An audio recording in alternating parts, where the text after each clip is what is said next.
Hello friends, রুনার রান্নাঘরের চ্যানেলের পক্ষ থেকে আপনাদের সবাইকে স্বাগত। আজ আমি আপনাদের সঙ্গে শেয়ার করছি ডিম কষা রেসিপি। প্রথমে আমি একটি পাত্রে জল নিয়ে নিলাম ও 5টি ডিমকে বয়েল করে নিচ্ছি এবং বয়েল করার সময় জলের মধ্যে 1 চামচ নুন দিয়ে দেবো, যাতে ডিমটি তাড়াতাড়ি সেদ্ধ হয় এবং না ফেটে যায়। মিনিট 15 বাদে ঢাকনাটি খুলে নিলাম এবং দেখলাম ডিমের গায়ে ফাটল এসে গেছে, ডিমটি ভালো মতো সেদ্ধ হয়ে গেছে। নিচ্ছি 5টা ডিম, একটা পেঁয়াজ কুচি, একটি টমেটো কুচি, তেজপাতা, শুকনো লঙ্কা, দারচিনি, লং, এলাচ, সাদা জিরে, আর নিচ্ছি কাঁচা লঙ্কা 5-6টা। নিচ্ছি 1 চামচ লঙ্কা গুঁড়ো, 1 চামচ ধনে গুঁড়ো, 1 চামচ জিরে গুঁড়ো, 1 চামচ ঘি, স্বাদ মতো নুন, সামান্য চিনি, 5-6টা গোলমরিচ, 5-6 কোয়া রসুন ও 1 ইঞ্চি আদা ও ব্যবহার করেছি 1/2 চামচ গরম মশলা। একটি মিক্সিতে দিয়ে দিচ্ছি গোলমরিচ, গোটা কাঁচা লঙ্কা, আদা ও রসুন ও একটি টমেটো কুচি। এবার সামান্য জল দিয়ে মশলাটিকে ভালো করে আমি পেস্ট করে নেব। সেদ্ধ ডিমগুলোকে আমি ছুরি দিয়ে কাট করে নিচ্ছি, যাতে ডিমগুলো ভাজার সময় ডিম না ফেটে যায়। এবার আমি ডিমগুলিকে ভাজার জন্য নুন হলুদ মাখিয়ে নিচ্ছি।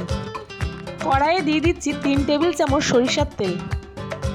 তেল গরম হয়ে গেলে একে একে ডিমগুলোকে লাল করে আমি ভেজে নেব।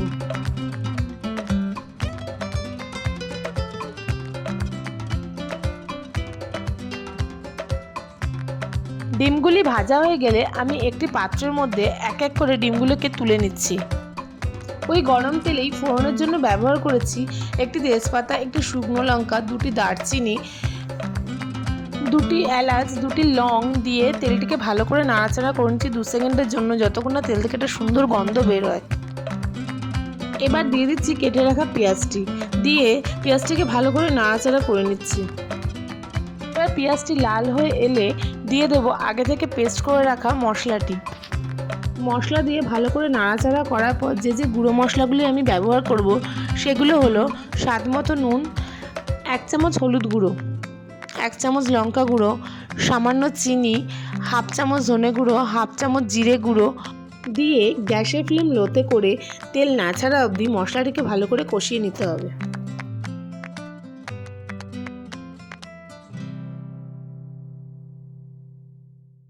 মিনিট 15 বাদে মশলা থেকে তেল ছেড়ে গেলে দিয়ে দিচ্ছি 1/2 গ্লাস জল। এবার হালকা হাতে মশলাটিকে ভালো করে নাড়াচাড়া করার পর যখন মশলাটি ভালো মতো ফুটে আসবে দিয়ে দেবো আগে থেকে ভেজে রাখা ডিমগুলি।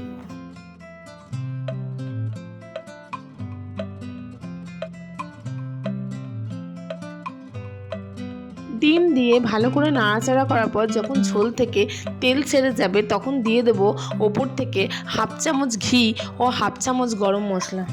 এবার ঘি ও গরম মশলাটিকে ভালোভাবে মিশিয়ে নিয়ে আমি গ্যাসের ফ্লেমটিকে বন্ধ করে দিলাম। এর সাথে সাথে আমার আজকের রেসিপি ডিম কষা তৈরি এবং এটিকে আমি একটি পাত্রে সার্ভ করে দিলাম।